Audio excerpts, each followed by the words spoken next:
Well, hello, Flosstube. Welcome to Homesteading on the Homefront. My name is Lynette, and it is Thursday, November 14th. It's been probably a month. Has it been a month? No, it's only been 3 weeks. How do you like that? Been 3 weeks since I was last here. I am leaving tomorrow for the retreat at the farm. And so I figured I would get a Flosstube and show you 3 weeks worth of activity. And then I would be guaranteed to have some progress after the farm. So, also, if I'm being honest, it's really cold outside and I need to load up the car for tomorrow. And I'm procrastinating because I didn't want to load up in the cold. So that's where we stand. All right. So what have I been doing in the last 3 weeks? The huge update is that I dug out the sewing machine. 3 years ago this February, I declared that I wanted to get some project bags made during the month of February and hold me to it. And it never happened. And then one more February happened and one more February is about to happen. But finally, and I don't know even what made me do it, but I drug out the sewing machine. And I'm not going to lie, it took me a hot minute to get back into the swing of things. So I have made vinyl project bags. In fact, this is one that I've made right here. I made most of them, in fact, probably all of them while we were in Guam, and I could have the space to leave stuff out. I hated the vinyl. And so, because I'm not a sewer, I really am not. So I had all of this fabric in the basement, and I was like, it's time, I have to do something with it. So rather than using the same pattern that everyone uses, I decided to use, Jenny at Missouri Star Quilt Company has a tutorial for making pouches. And I have made pouches using her tutorial. And I was like, why couldn't I just use that and make a big pouch the size of a project bag? The only difference is between that and all of the other non-vinyl project bags is that they still have the vinyl on the side, or the zipper on the side. And these have the zipper on the top. This is wonky. The zipper is supposed to be on the top, but it's not. This was the first bag that I made after I dragged the sewing machine out. I had never added this in before, so that was something different for me. I had to take this bag apart 3 times, and it's still really bad. I mean, look at this. Look at whoop. Now, why did I take it apart 3 times instead of just starting over? Because I really wanted this fabric, and I thought this was the only fabric I had. I bought it at a yard sale. I thought I didn't have any left, and I really wanted this fabric because it is holding this project, which I thought, perfect, right? So I stuck with it. I made the bag, even though it's awful. I learned a lot. That was the goal, right? And then I found out that I had it was a yard piece. I had plenty more in the basement. But it is what it is. I'm using this. I learned lots of lessons. It's fine. I made a second bag, which turned out way better. Again, I put the trim in, and I didn't think to line up the side seams. So these exactly lined up. But it's better than that one. And in the future, I can only get better, right? But I think these bags are really cute.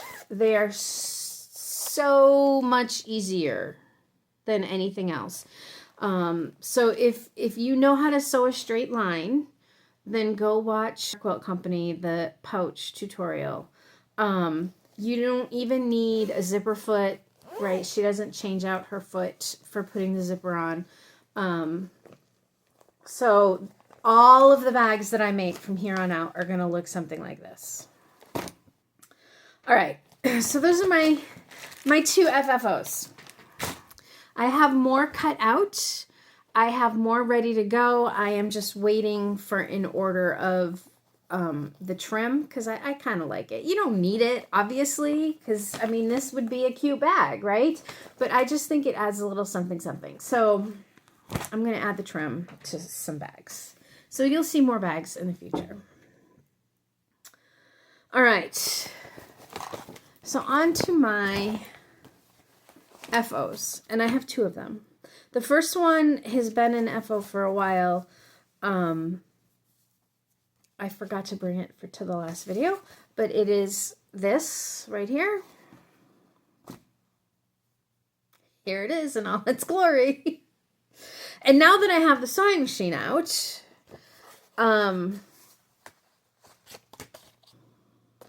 templates, I am gonna FFO that one, and that shouldn't be too bad. We'll see, because it's not straight lines, right? It's curves. We'll see how that goes. And then my other FFO, my other FO, is Helen D's fault. I was killing time for some reason. There's an antique shop next to the dentist, so maybe I was killing time while one of the kids was at an appointment. And of course I found a spool, and I didn't bring it with me because it's heavy, and it didn't fit in the bag, but I found a spool, and it's taller than normal, and so I didn't know what I was going to use it for, but Helen D said I need, so I bought a spool, right, as one does. Well, then at the freebie table at Stitch New England, I saw this, and I was like, this is going to be perfect for the spool. So then I got home, and I needed some quick projects because you'll see I have some fall projects, but I had more time than planned projects. And so I decided to do this. Normally this is a summer project for me, right? Memorial Day, 4th of July, whatever. In my head, I told myself that this is an Election Day, Veterans Day project, right? So it's still seasonal. And so it was quick. It took me like 3 days.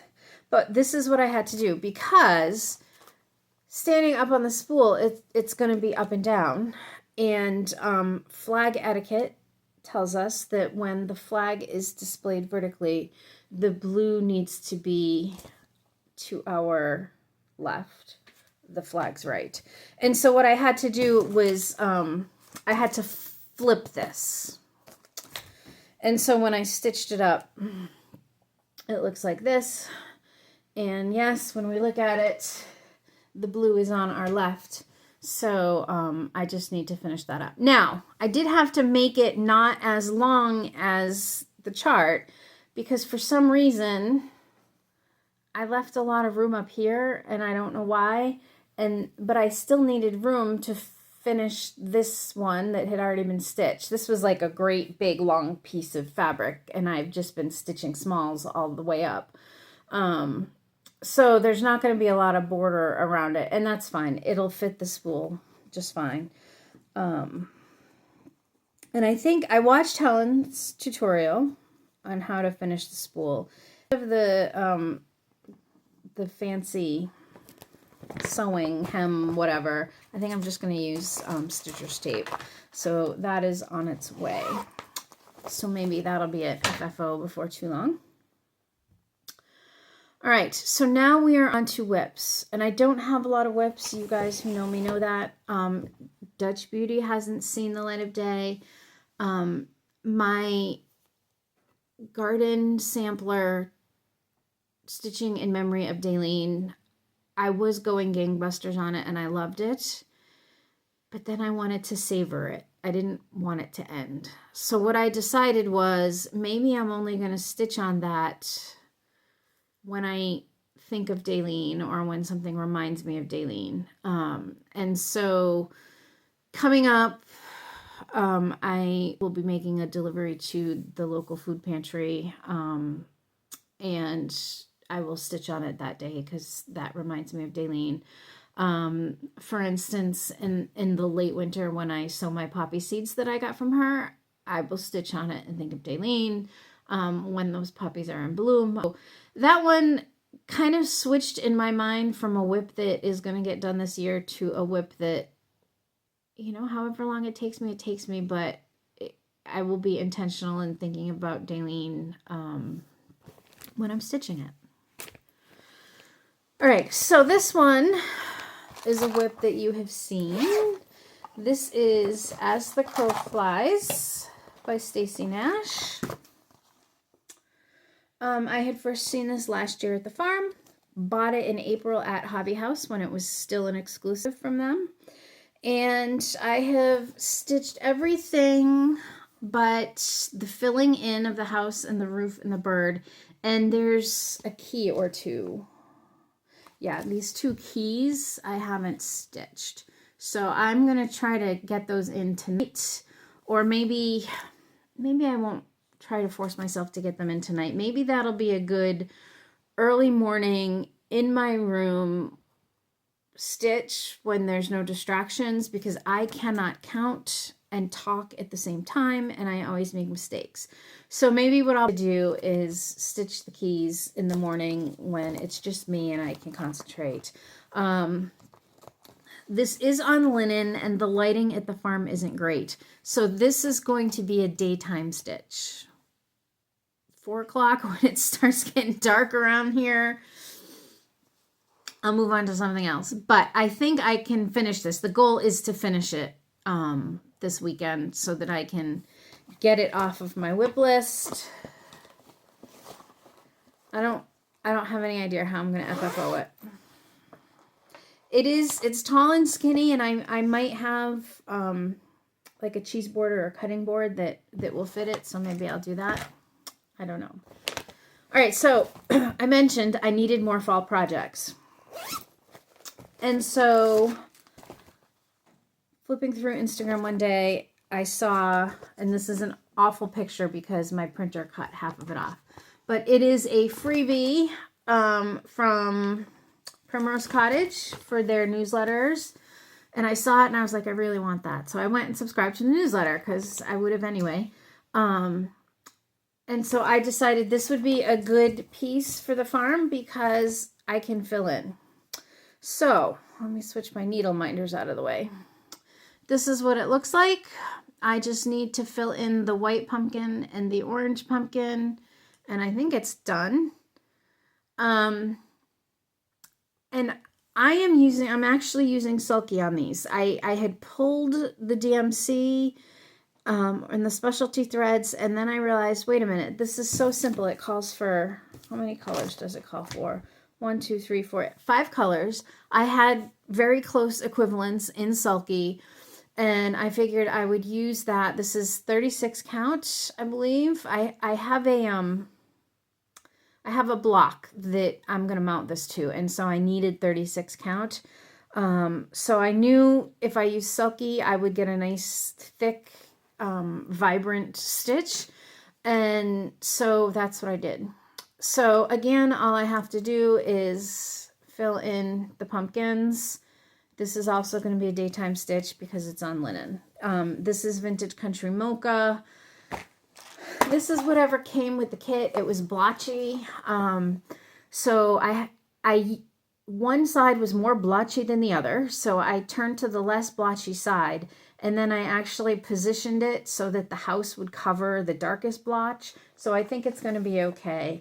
But really, if I'm really bad about telling what linen I'm stitching on. Usually it's because I have no idea.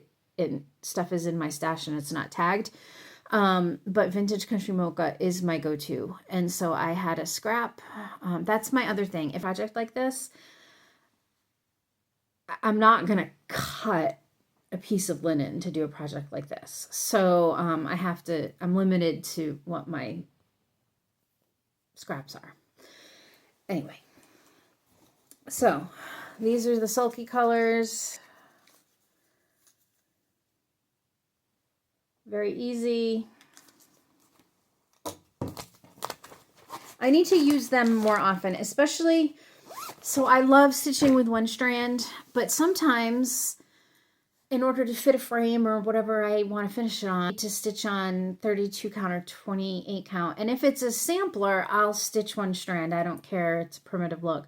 If I want a thicker look, I need to remind myself that I have those sulkies, and that will give me the thicker look that I'm looking for. All right, so these two projects are my fill-in for the farm. And I know those are very close to a finish. I have another one that I'm going to show you at the end, because it's kind of a surprise stitch. But I wanted another something to fill in at the farm.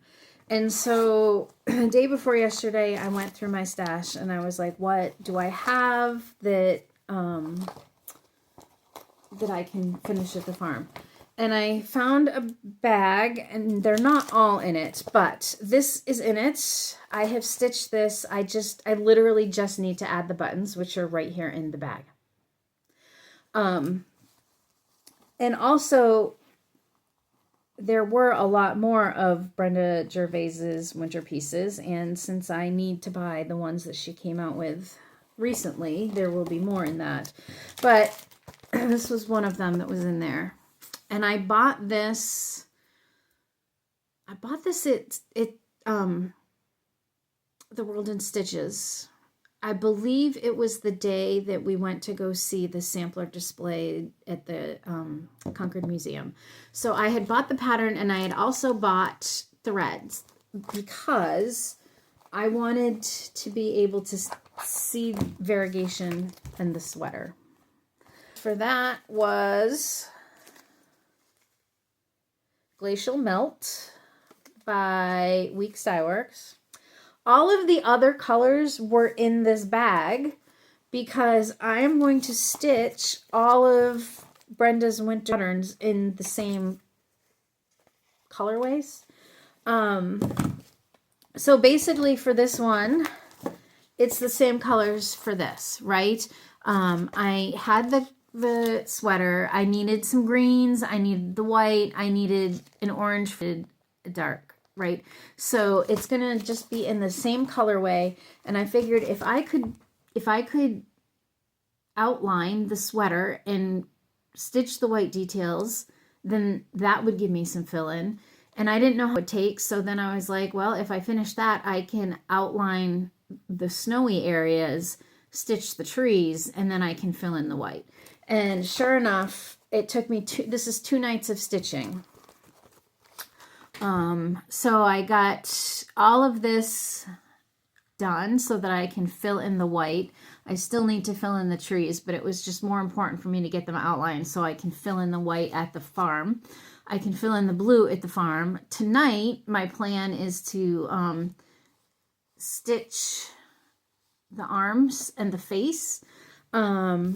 Now I won't get this all filled in at the farm, but fill-in is also great. It's football season, it's basketball season. So when we were watching the UConn and Syracuse games and I kind of want to pay attention to the screen, then these are great projects to have for that. So I'm hoping the sticks will be done tonight, the face will be done tonight. I will get some fill-in done, and then I will just have to do the snowflakes and the birds, maybe his hat, fill in the trees, it'll be done. So this is definitely something that will be an FO in the near future. I don't know when. Look, I have the little buttons for the other snowman guy. Maybe I'll force myself to add them while I'm at the farm. This is another vinyl bag that I made when I was in Guam. I have a lot of winter bags I made when I was in Guam because I was missing winter.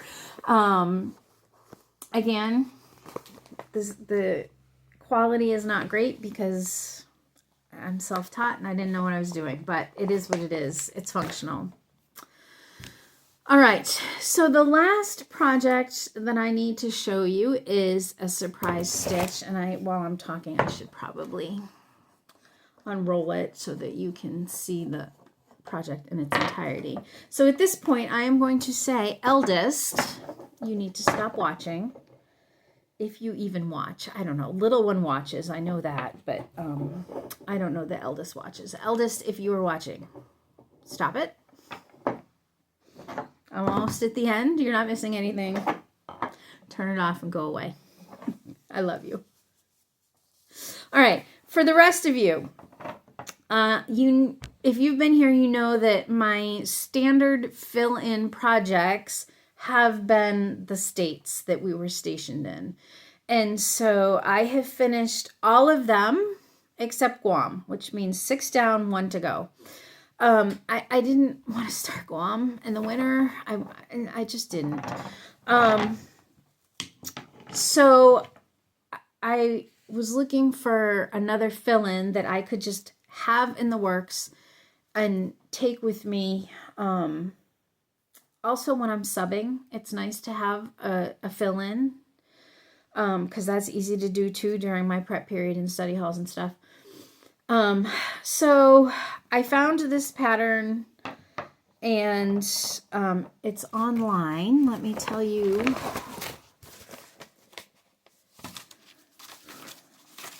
Maybe I don't have the, oh yes I do. Okay, this is called The Fellowship of the Ring by Angela Lynn Studios. Now, Eldest knows that I'm stitching this because I needed her to pick out the fabric. I didn't want to do that without her. I didn't want to invest all this time and put it on a fabric that she didn't like or approve of, because when it comes to Lord of the Rings, for instance, and I know this is The Hobbit, but I showed her the cottage garden house, the Hobbit house, and nope, it was not book authentic, so she did not. Whatever. And I know this is from the movies, but I wanted to make sure that if I was investing all the time it took to do this, then the fabric was okay with her. And so she chose a fabric. Once again, do I know what it is? No, I know that it is from... It is either from Be Stitch Me or Dying to Stitch, Dying to Cross Stitch, Dying. It's a rather new place. But anyway, this is what we have so far. And you can see I went ahead and I outlined the whole thing. These stitches, like right here, those are page breaks, just so that I knew where they were. And at first I was stitching side to side, like across, and then I realized for some reason, and I don't know if you can see it, I think you can maybe, if I hold it up here. I was stitching side to side here, and then I switched to up and down over here. And I can't explain it, but I think the coverage is better. I think less fabric shows through. So now I'm stitching it up and down. I am worried that because I'm doing that, you may end up seeing lines in it. For like if you've ever seen somebody do a HAID and they do it square by square, like sometimes you can see those squares in the stitching. So I'm kind of worried about that, but I don't know. We'll see. And this isn't all that long. I tend to stitch on this when, like I said, when I'm watching football games. It hasn't seen a retreat yet. It is on 22 count, I believe, because it's such a long piece. I didn't want it hugely long. So it's on 22 count. Again, this is probably going to be a daytime piece at the farm just because it's harder to see. But not a lot of time in this. So I'm excited with it's actually going way faster than I thought it would. Now, this section obviously has more ground than this section, so it will go slower. Part of me is wondering if I can have it done for her graduation in May. I don't know. I'm not putting any time limits on this because I just don't know. But I will have a retreat in April that I can take it to. So maybe. We'll see. All right, so that's back together. So those are my whips that I'm working on. I have started thinking about plans for 2025. Nothing is solidified. I like to, basically I write down the months and I put the projects in the months that I want to stitch them in. I tend to be conservative because I would rather meet my goals than not meet them, and I would rather have to add in extra projects like I did this fall. Usually what I do is I leave the months of July and August blank because it's garden season, and who knows. This year I usually grow hundreds of tomato seedlings and sell them. I'm not doing that this year, so I'm hoping that'll clear up some time for me to focus on flowers. Anyway, Monogamous May is going to be Dutch Beauty, and it's coming out again in Sampler September. So those are the two things that I know for 2025. June, we'll see what gets done. July and August, I will leave blank. Dutch Beauty is also going to see some time in the winter months. I have a companion piece to the Elsa Williams that I did last year, and that's going to be it's going to start out as my snow day, and here's the thing, we're not getting as much snow as we used to. So instead of a snow day stitch, I have a winter precipitation stitch. And then the rule is also, if there is snow on the ground, then that's fair game as well. So it's going to start out as precipitation / snow on the ground stitch.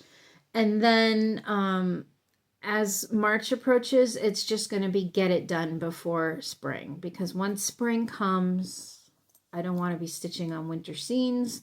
And I don't want to hold it over either. So at some point, I will have solidified plans and I will come and talk to you about them. Maybe even the next video. I don't know. I don't have any